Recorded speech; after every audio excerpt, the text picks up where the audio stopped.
Welcome to my channel. నా channel కనుక మీరు ఇంకా సబ్స్క్రైబ్ చేసుకోకపోయినట్టయితే ప్లీజ్ సబ్స్క్రైబ్.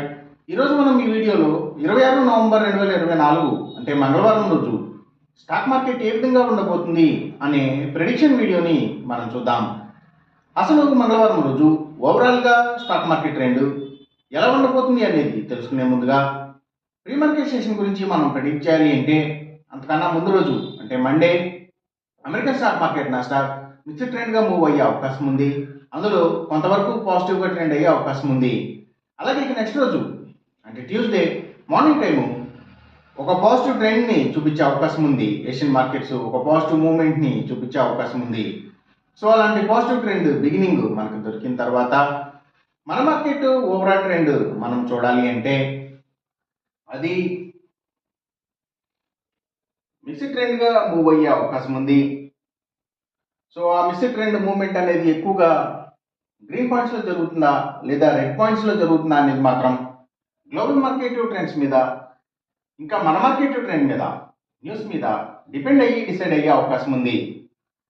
అలాగే సేమ్ బ్యాంక్ నిఫ్టీ కూడా మిక్స్డ్ ట్రెండ్గానే మూవ్ అయ్యి సో ఆ మిక్స్డ్ ట్రెండ్ మూవ్మెంట్ అనేది ఎక్కువ గ్రీన్ మార్క్స్లో జరుగుతుందా లేదా రెడ్ మార్క్స్లో జరుగుతుందా అనేది మాత్రం గ్లోబల్ మార్కెట్ ట్రెండ్స్ మీద అలాగే ఇంకా మన మార్కెట్ ట్రెండ్ మీద న్యూస్ మీద డిపెండ్ అయ్యి డిసైడ్ అయ్యే అవకాశం ఉంది.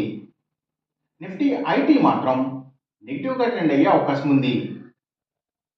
ఇక మనం ఇంట్రాడే స్టాక్ సెలెక్షన్ విషయంలో భాగంగా ముందుగా మనం గెయినర్స్ విషయం చూడాలి అంటే ఏవైతే Nifty pharma and hospitals stocks అలాగే రియల్ ఎస్టేట్ సెక్టర్ స్టాక్స్ ప్రత్యేకించి ల్యాండ్స్తో డీల్ చేసే కంపెనీల స్టాక్స్ ఇంకా సిమెంట్స్ కంపెనీల స్టాక్స్ గ్రీన్ ఎనర్జీకి సంబంధించిన కంపెనీల స్టాక్స్ అలాగే పవర్ అండ్ ఎనర్జీకి సంబంధించిన అన్ని కంపెనీల stocks real estate sector stocks oil and natural గ్యాసెస్కి సంబంధించిన కంపెనీల స్టాక్స్ పెట్రోకెమికల్స్కి సంబంధించిన కంపెనీల స్టాక్స్ అలాగే సీపోర్ట్స్ అండ్ హార్బర్స్కి సంబంధించిన కంపెనీల స్టాక్స్ ఇంకా ఎడ్యుకేషనల్ సర్వీసెస్కి సంబంధించిన కంపెనీల స్టాక్స్ ఆయుర్వేదిక్ మెడిసిన్స్ తయారు చేసే కంపెనీల స్టాక్స్ అలాగే tours and travels logistic supplies ఇలాంటి వాటి stocks educational services courier services food delivery services ఇలాంటి వాటికి ఫార్మా డెలివరీ సర్వీసెస్ ఇలాంటి వాటికి సంబంధించిన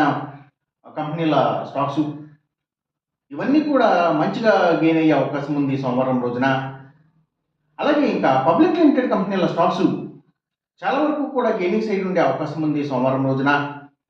ఇంకా అగ్రికల్చర్కి రిలేటెడ్గా ఉండే అన్ని కంపెనీల స్టాక్స్ కూడా అంటే అవి సీడ్స్ కంపెనీల stocks fertilizers and chemicals tractors కంపెనీల స్టాక్స్ ఇలాంటి వాటి అన్ని స్టాక్స్ అలాగే గవర్నమెంట్ బ్యాంక్స్ అండ్ ఫైనాన్షియల్స్ అంటే పిఎస్యూ బ్యాంక్స్ గవర్నమెంట్ ఫైనాన్షియల్స్ కూడా మంచిగా గెయిన్ అయ్యే అవకాశం ఉంది మంగళవారం రోజున.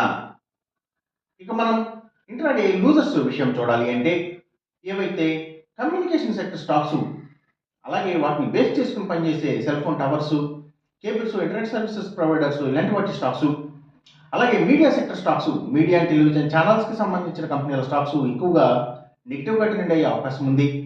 అలాగే ఇంకా స్టీల్స్ ఐటీ స్టాక్స్ సిగరెట్ కంపెనీల స్టాక్స్ స్పిరిట్స్ స్టాక్స్ కూడా ఎక్కువగా నెగిటివ్గా ట్రెండ్ అయ్యే అవకాశం ఉంది. ఇంకా లగ్జరీ హోటల్స్ డైమండ్స్ ఫ్యాషన్స్ ఇలాంటి వాటికి సంబంధించిన కంపెనీల స్టాక్స్ బిగ్ ఎంటర్టైన్మెంట్ స్టాక్స్ అంటే సినిమాల థియేటర్ల కంపెనీల స్టాక్స్ కూడా నెగిటివ్గా ట్రెండ్ అయ్యే అవకాశం ఉంది. ఇంకా FMCG sector stocks foods and బెవరేజెస్కి సంబంధించిన కంపెనీల స్టాక్స్ కూడా డౌన్ ట్రెండ్ని చూపించే అవకాశం ఉంది మంగళవారం రోజున. ఇక మనం ఎంసీఎక్స్ ట్రేడింగ్ విషయం చూడాలి అంటే ఏవైతే సిల్వర్ ప్రైసెస్ అలాగే crude oil and natural gases prices ఇవి ఇంకా గోల్డ్ ప్రైసెస్ సో ఇవన్నీ కూడా పెరిగే అవకాశం ఉంది. కాపర్ ప్రైసెస్ మాత్రం తగ్గే అవకాశం ఉంది. ఈ చెప్పిన రిజల్ట్స్కి ఏమాత్రం వ్యతిరేకంగా జరుగుతున్నట్టు మీకు అనిపించినా సరే ఇమీడియట్గా మీ బెట్ల నుంచి వెనక్కి వచ్చేసేయండి. ఇది కేవలం ఒక ఆస్ట్రాలజికల్ ప్రెడిక్షన్ మాత్రమే, దయచేసి గమనించండి. అలాగే ఈ వీడియో కనుక మీకు నచ్చినట్టయితే నా ఛానల్ని సబ్స్క్రైబ్ చేయండి. అందరికీ ఈ వీడియోని షేర్ చేయండి, లైక్ చేయండి. Thank you for watching.